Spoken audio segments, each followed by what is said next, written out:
नमस्कार, आप देख रहे हैं न्यूज 18 और मैं हूं आपके साथ आंचल भट्ट। एनडीए ने उपराष्ट्रपति पद के लिए अपने उम्मीदवार का ऐलान कर दिया है।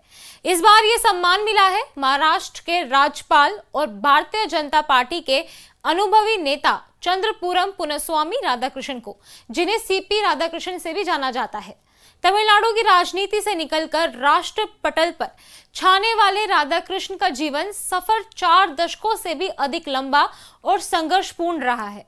उनका नाम सिर्फ तमिलनाडु भाजपा या गवर्नर हाउस तक सीमित नहीं, बल्कि संघ की पृष्ठभूमि से भी निकलकर संसद, अंतर्राष्ट्रीय मंचों और राज्यपाल पद तक की यात्रा पूरी कर चुके हैं।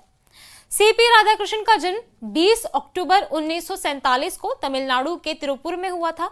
बचपन से ही उनका रुझान सामाजिक और संगठनात्मक गतिविधियों की ओर था। उन्होंने कोयम्बतूर के चिदंबरम कॉलेज से बिजनेस एडमिनिस्ट्रेशन की डिग्री हासिल की थी। पढ़ाई के दिनों से ही वे खेलों में भी सक्रिय रहे। वो कॉलेज स्तर पर टेबल टेनिस के चैंपियन और एक बेहतरीन धावक थे। क्रिकेट और वॉलीबॉल खेलने का भी उन्हें काफी शौक था। उनकी राजनीति में प्रवेश बहुत पहले हो गया था। वे 1974 में भारतीय जनसंघ की राज्य कार्यकारिणी समिति के सदस्य बने। यहीं से उनका रिश्ता राष्ट्रीय स्वयंसेवक संघ यानी आरएसएस से गहरा होता चला गया। संघ की शाखाओं से निकला ये युवक आगे चलकर भाजपा की तमिलनाडु इकाई का मजबूत स्तंभ बना। 1990 के दशक में जब दक्षिण भारत में भाजपा अपनी पैठ बनाने की कोशिश कर रही थी, तब राधाकृष्ण ने पार्टी को खड़ा करने के लिए जमीन पर दिन रात मेहनत की। 1996 में उन्हें तमिलनाडु भाजपा का सचिव बनाया गया। ये उनके संगठनात्मक कौशल की पहली बड़ी पहचान थी। 1998 में राधाकृष्णन को भाजपा ने कोयम्बतूर लोकसभा सीट से मैदान में उतारा। नतीजा ऐसा रहा कि वे संसद पहुंचे और राष्ट्रीय राजनीति में उनका कद और बढ़ गया। इन जिम्मेदारियों ने उन्हें एक ऐसे नेता के रूप में स्थापित किया जो सिर्फ राजनीति में ही नहीं बल्कि आर्थिक और औद्योगिक मामलों को भी गहरी समझ रखते हैं। 2004 में राधाकृष्णन ने भारत का प्रतिनिधित्व करने हेतु संयुक्त राष्ट्र महासभा को संबोधित किया था। इसके अलावा वो ताइवान गए, पहले भारतीय संसदीय प्रतिनिधि मंडल के सदस्य भी बने। उनका अंतर्राष्ट्रीय अनुभव यहीं तक सीमित नहीं रहा। उन्होंने America, Britain, France, Germany, Italy, Spain, Norway, Denmark, Sweden, Finland, Belgium, Holland, तुर्की, चीन, मलेशिया और सिंगापुर जैसे देशों की यात्राएं की। इन दौरों ने उन्हें एक वैश्विक दृष्टिकोण वाला नेता बनाया। 2004 से 2007 तक राधाकृष्णन तमिलनाडु भाजपा के प्रदेश अध्यक्ष रहे। इसी दौरान उन्होंने अपनी सबसे बड़ी और ऐतिहासिक राजनीतिक पहल की, 93 दिन लंबी 19,000 किलोमीटर की रथ यात्रा। इस यात्रा का उद्देश्य बेहद व्यापक और राष्ट्रव्यापी था कि भारतीय नदियों को जोड़ना, आतंकवाद का खात्मा, समान नागरिक संहिता लागू करना, सामाजिक भेदभाव मिटाना और ड्रग्स के खतरे से निपटना। यह रथ यात्रा उन्होंने सिर्फ तमिलनाडु नहीं बल्कि पूरे देश में भाजपा की वैचारिक राजनीति को मजबूत चेहरा बनाती है।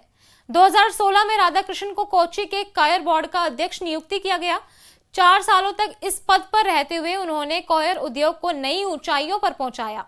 उनके नेतृत्व में भारत से कोयर निर्यात बढ़कर 2,532 करोड़ रुपए के सर्वकालिक उच्च स्तर पर पहुंच गया। 2020 से 2022 तक वे केरल भाजपा के अखिल भारतीय प्रभारी रहे। दक्षिण भारत से भाजपा की रणनीति तैयार करने और उसे जमीनी स्तर तक पहुंचाने में उनकी भूमिका अहम रही। फरवरी 2023 में उन्होंने झारखंड का राज्यपाल बनाया गया।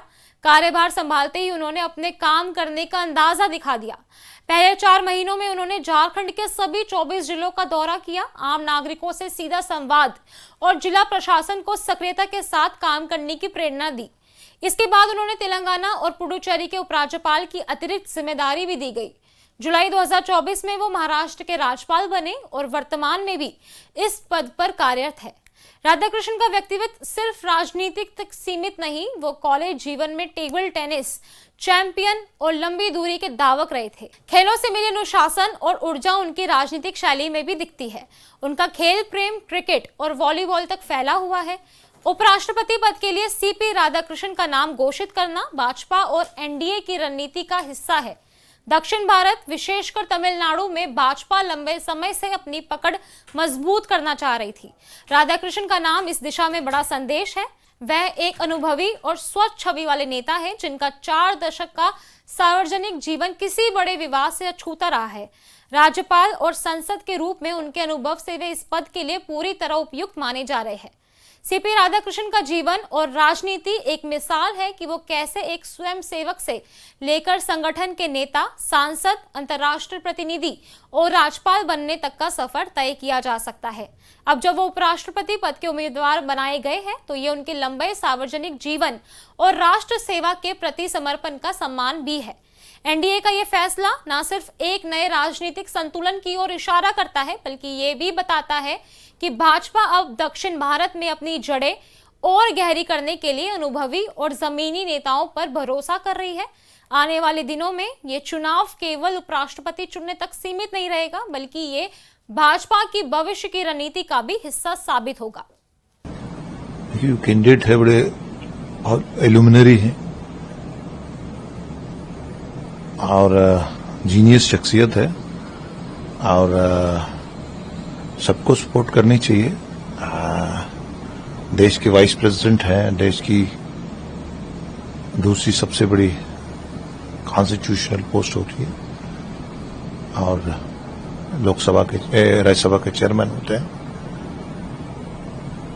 और बहुत अच्छा मूव है, बहुत बेहतरीन, एक साफ शफाफ ट्रांसपेरेंट शफी वाले शख्सियत को लाया गया और राज्यसभा का और इनकी एक्सपीरियंस का, तजर्बे का पूरे देश को लाभ हो। एनडीए की तरफ से उपराष्ट्रपति पद के उम्मीदवार का नाम सामने आ गया है, सीपी राधाकृष्णन को उम्मीदवार बनाया गया है।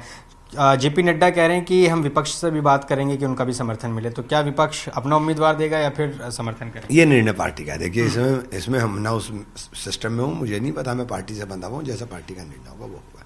क्या लगता है कि उम्मीदवार देना चाहिए? आपकी अपनी राय?